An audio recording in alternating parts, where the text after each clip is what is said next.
Hello दोस्तों, आज हम पढ़ेंगे खुर्शीद भावनगरी जी की किताब जीवात्मा जगत के नियम के भाग 2 में लिखे गए आत्महत्या के ऊपर के कुछ सवाल और उनके जवाब।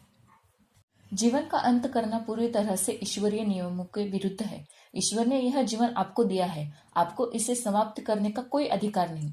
आपको अपनी समस्याओं से जूझना चाहिए, आपको दुष्टता से लड़ना है, आपको अपनी आत्मा को शुद्ध करना है।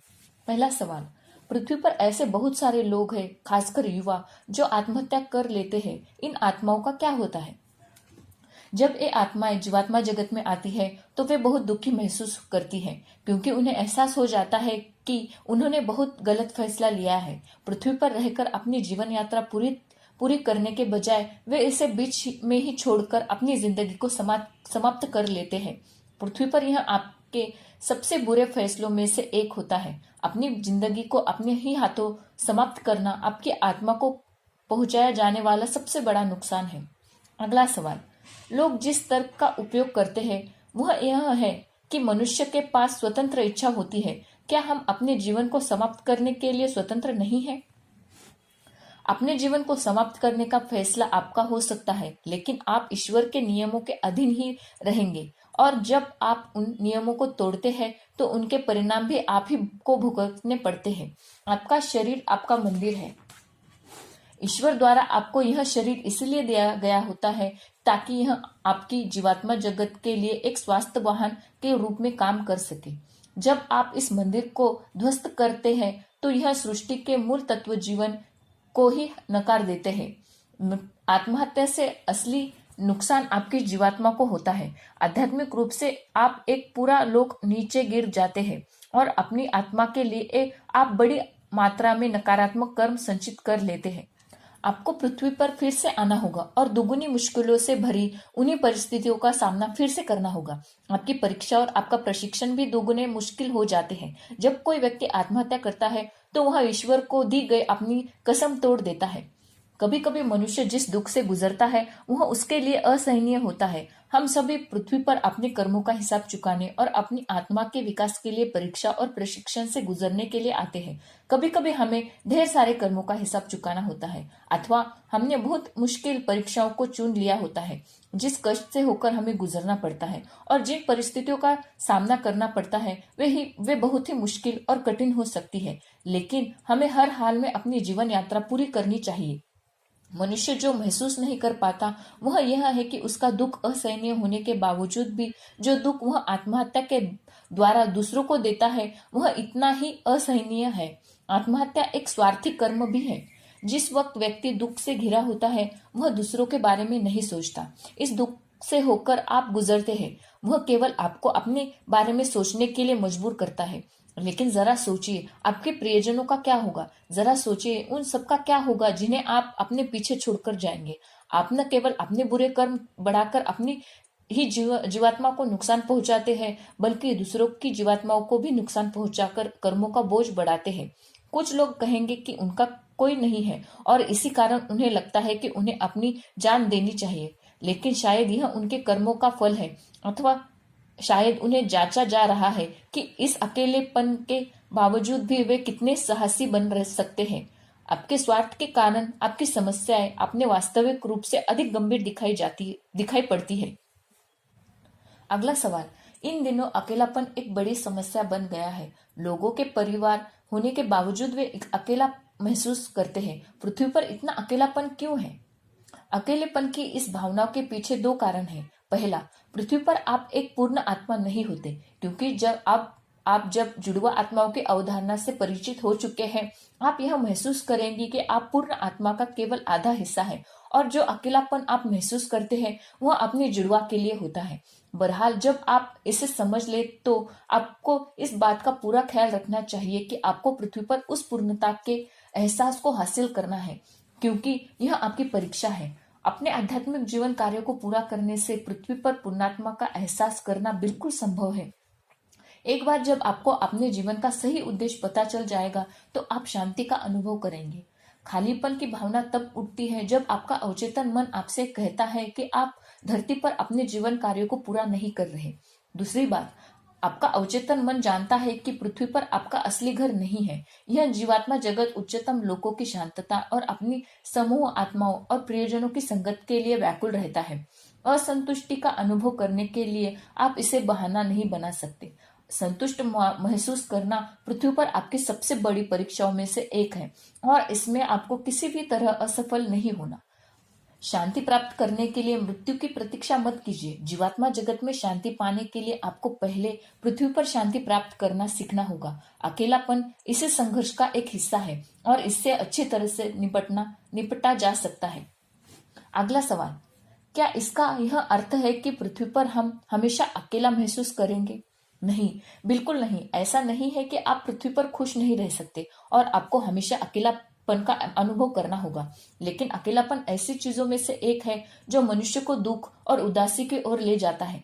यदि यह उदासी लगातार बनी रहे तो वह आपको आत्महत्या की ओर ले जा सकता है। अगला सवाल, क्या यह सच है कि अपने हाथों से अपने जीवन का अंत करने के लिए बल और साहस चाहिए? यह सच नहीं है। अपने जीवन का अंत करने की आपकी इच्छा का मतलब यह है कि आपको अपनी जीवात्मा को मजबूत बनाने की आवश्यकता है। विश्वास रखिए कि यह ताकत आपके अंदर है और यह भी जानिए कि ईश्वर आपको ऐसी स्थिति का सामना कभी नहीं करने देते जिसे आप संभाल न सके। आप में शक्ति है, इसका उपयोग कीजिए। दूसरी गलत अवधारणा यह है कि कभी कभी आत्महत्या करना सम्मानजनक होता है। यह सोचना बहुत ही गलत है। अपने जीवन का स्वयं अंत करना कोई सम्मान की बात नहीं है। आपकी आत्मा को पृथ्वी पर अपने कर्तव्य और जीवन कार्यों को पूरा करने के लिए इस वाहन यानी शरीर की जरूरत है। उसी को नष्ट कर आप अपनी आत्मा का अपमान कर रहे हैं। सम्मानित मनुष्य बनने के लिए जिम्मेदारी उठाइए और वही कीजिए जो आध्यात्मिक रूप से सही है। बहुत से लोग जिन्होंने अपने जीवन का अंत किया है, उन्होंने ऐसा दबाव में आकर किया। उन्होंने ऐसा दूसरे लोगों और समाज की प्रचलित गलत धारणाओं के प्रभाव में आकर किया। ऐसा करना कौन सी सम्मान की बात है? बजाय इसके कि आध्यात्मिक जीवन अपनाइए और ईश्वर का सम्मान कीजिए। केवल उन्हीं की राय है जो वास्तव में मायने रखती है। पृथ्वी पर बेशक कभी कभी ऐसा होता है कि आत्मा के लिए शरीर में रहना असहनीय हो जाता है, लेकिन यह परिवर्तन की घड़ी को सूचित करता है। अपने आप को खत्म कर लेना यह समस्या का समाधान नहीं है। अगला सवाल, लेकिन जब मनुष्य अपने जीवन के सबसे अधिक हताशा भरे और कमजोर क्षण का सामना करता है, तब उसे क्या करना चाहिए? जब आप ऐसी स्थिति से गुजरते हैं, समझिए कि ईश्वर आपके बल की परीक्षा ले रहे हैं, यह दिखाने के लिए कि आप में साहस है और आप हारेंगे नहीं। आपको बस एक सकारात्मक कदम उठाने की जरूरत है। जब आप अपने कर्मों का भुगतान कर अपनी परीक्षा को सफल हो जाएंगे, तब आपकी परिस्थितियां बदल जाएंगी। ईश्वर आपकी सहायता के लिए अपने फरिश्ते भेजते हैं। वे विशिष्ट जीवात्माएं होती है जो आत्महत्या करना चाहने वाले लोगों की सहायता करने का चयन करती है। ये जीवात्माएं खास तौर पर प्रशिक्षित होती है और व्यक्ति के जीवात्माई मार्गदर्शन के साथ मिलकर काम करती है और प्रक्षेपणा तथा प्रार्थना के जरिए पृथ्वी पर मनुष्य की सहायता करती है। वे उन्हें जीने का बल प्रदान करने के लिए उनके अवचेतन मन के जरिए संदेश भेजती है। यह विशिष्ट जीवात्माओं का अस्तित्व इसलिए होता है क्योंकि ईश्वर नहीं चाहते कि पृथ्वी पर मनुष्य अपनी जान लेने जैसी गलती करे, क्योंकि इसका परिणाम बहुत गंभीर होता है। अपनी आंखें खोलिए और उन उद्देश्यों के बारे में सोचिए जिनके कारण आपको पृथ्वी पर जीना है। आपका आध्यात्मिक जीवन, कार्य, सेवा और प्रगति। साथ ही यह भी समझ लीजिए कि कभी कभी जो तो अपनी जान लेने का कारण पूरी तरह अर्थहीन होता है। उदाहरण के लिए दिल्ली कॉलेज की परीक्षाओं में असफल होकर युवा अपने माता पिता का सम्मान करने के डर से अपनी जान ले लेते हैं। इन दिनों बहुत से माता पिता अपने बच्चों के प्रति बहुत कठोर होते हैं और उन्हें इतना आतंकित कर देते हैं कि वे गलत फैसले कर बैठते हैं।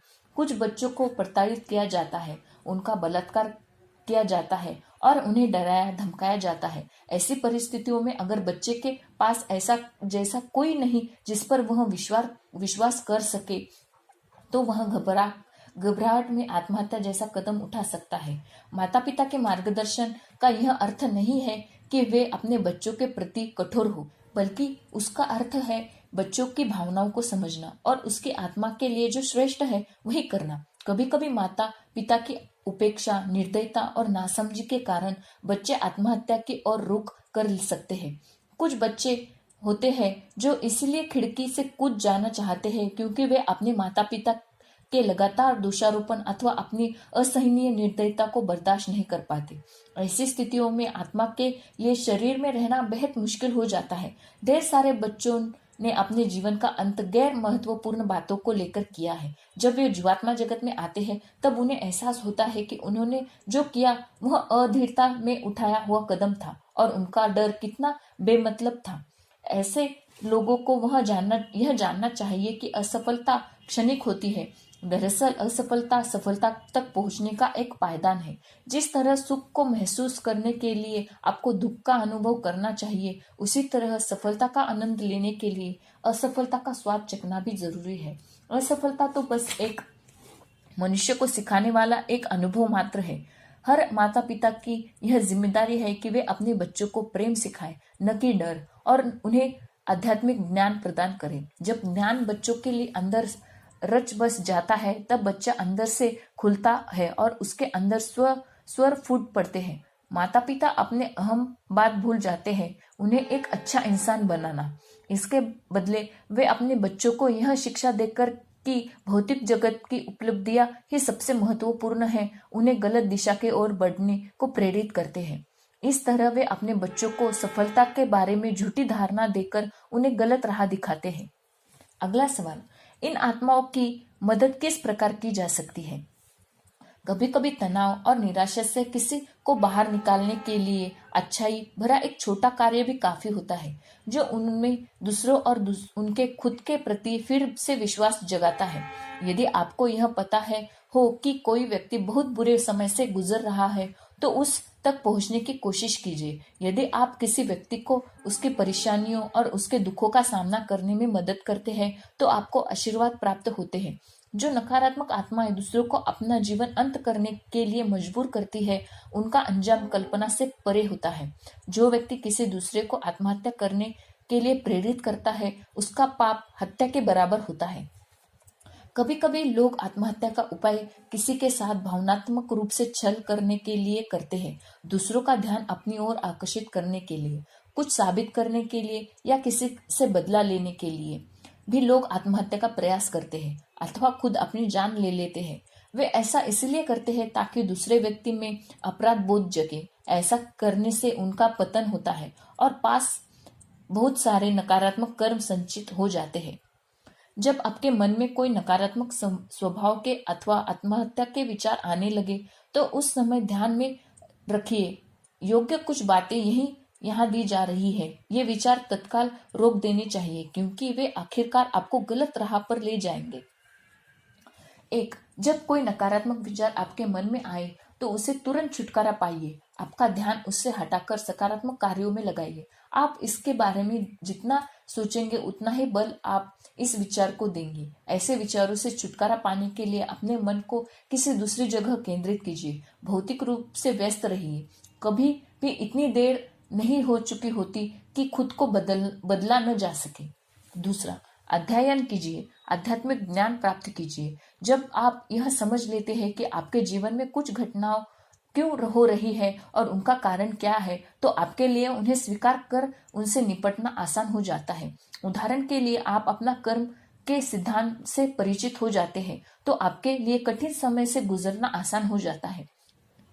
3. अपने अवचेतन मन को जागरूक कीजिए क्योंकि यह वह जगह है जहां आपकी असली शक्ति छिपी है। मुश्किल समय के दौरान अवचेतन मन आपको मार्गदर्शन और बल प्रदान करेगा।